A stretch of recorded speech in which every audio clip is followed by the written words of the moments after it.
कंधे पर कपड़े का थान लादे और हाट बाजार जाने की तैयारी करते हुए नामदेव जी से पत्नी ने कहा, भगत जी, आज घर में खाने को कुछ भी नहीं है। आटा, नमक, दाल, चावल, गुड़ और शक्कर सब खत्म हो गए हैं। शाम को बाजार से आते हुए घर के लिए राशन का सामान लेते आइएगा। भक्त नामदेव जी ने उत्तर दिया, देखता हूँ जैसी विट्ठल जी की कृपा। अगर कोई अच्छा मूल्य मिला तो निश्चय ही घर में आज धन धान्य आ जाएगा। पत्नी बोली, संत जी, अगर अच्छी कीमत ना भी मिले तब भी इस बुने हुए थान को बेचकर कुछ राशन तो ले आना। घर के बड़े बूढ़े तो भूख बर्दाश्त कर लेंगे, पर बच्चे अभी छोटे हैं, उनके लिए तो कुछ ले ही आना। जैसी मेरे विट्ठल की इच्छा। ऐसा कहकर भक्त नामदेव जी हाट बाजार को चले गए। बाजार में उन्हें किसी ने पुकारा, वहाँ साईं, कपड़ा तो बड़ा अच्छा बुना है और थोक भी अच्छी लगाई है। तेरा परिवार बसता रहे। ये फकीर ठंड में काम काम कर मर जाएगा। दया के घर में आ और रब के नाम पर 2 चादरों का कपड़ा इस फकीर की झोली में डाल दे। भक्त कबीर जी 2 चादरों का कपड़ा इस फकीर की झोली में डाल दे। भक्त कबीर जी 2 चादरों में कितना कपड़ा लगेगा फकीर जी? फकीर ने जितना कपड़ा मांगा, इत्तेफाक से भक्त नामदेव जी के थान में कुल कपड़ा उतना ही था और भक्त नामदेव जी ने पूरा थान उस फकीर को दान कर दिया। दान करने के बाद जब भक्त नामदेव जी घर लौटने लगे तो उनके सामने परिजनों के भूखे चेहरे नजर आने लगे। फिर पत्नी की कही बात कि घर में खाने की सब सामग्री खत्म है, दाम कम भी मिले तो भी बच्चों के लिए तो कुछ ले ही आना। अब दाम तो क्या, थान भी दान जा चुका था। भक्त नामदेव जी एकांत में पीपल की छांव में बैठ गए। जैसी मेरे विट्ठल की इच्छा। जब सारी सृष्टि की सार पूर्ति वो खुद करता है तो अब मेरे परिवार की सार भी वो ही करेगा।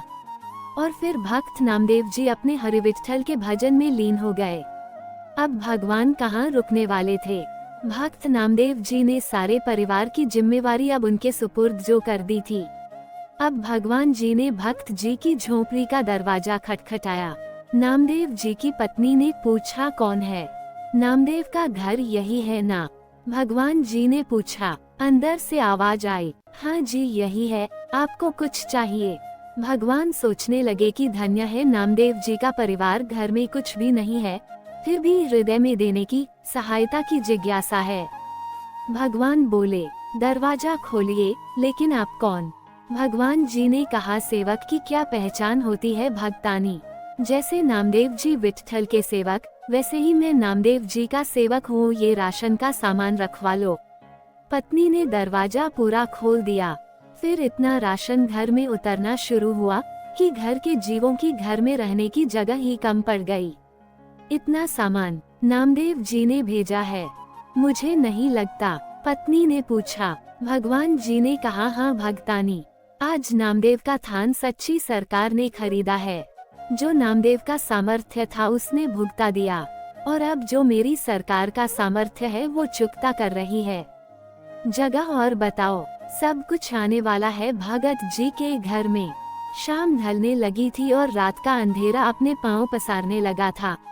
सामान रखवाते रखवाते पत्नी थक चुकी थी। बच्चे घर में अमीरी आते देख खुश थे। वो कभी बोरे से शक्कर निकालकर खाते और कभी गुड़, कभी मेवे देखकर मन ललचाते और झोली भर भर कर मेवे लेकर बैठ जाते।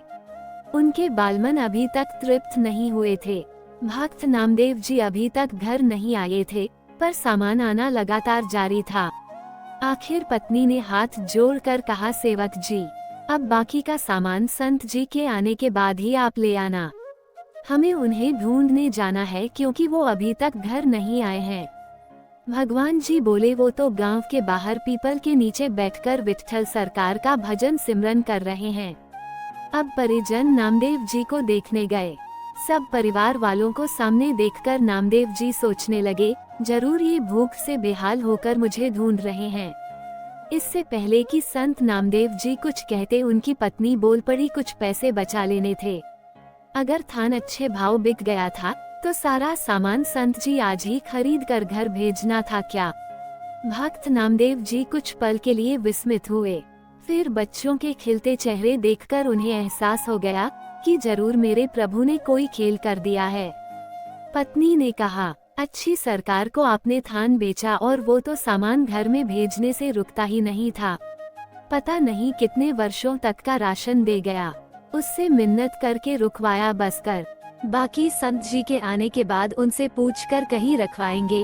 भक्त नामदेव जी हंसने लगे और बोले, वो सरकार है ही ऐसी, जब देना शुरू करती है तो सब लेने वाले थक जाते हैं। उसकी बख्शीश कभी भी खत्म नहीं होती। वो सच्ची सरकार की तरह सदा कायम रहती है। जय श्री कृष्णा। उम्मीद है कि आपको जानकारी पसंद आई होगी। वीडियो अच्छी लगी तो वीडियो को लाइक करें और चैनल पर पहली बार आते हैं तो सब्सक्राइब करना ना भूले। धन्यवाद।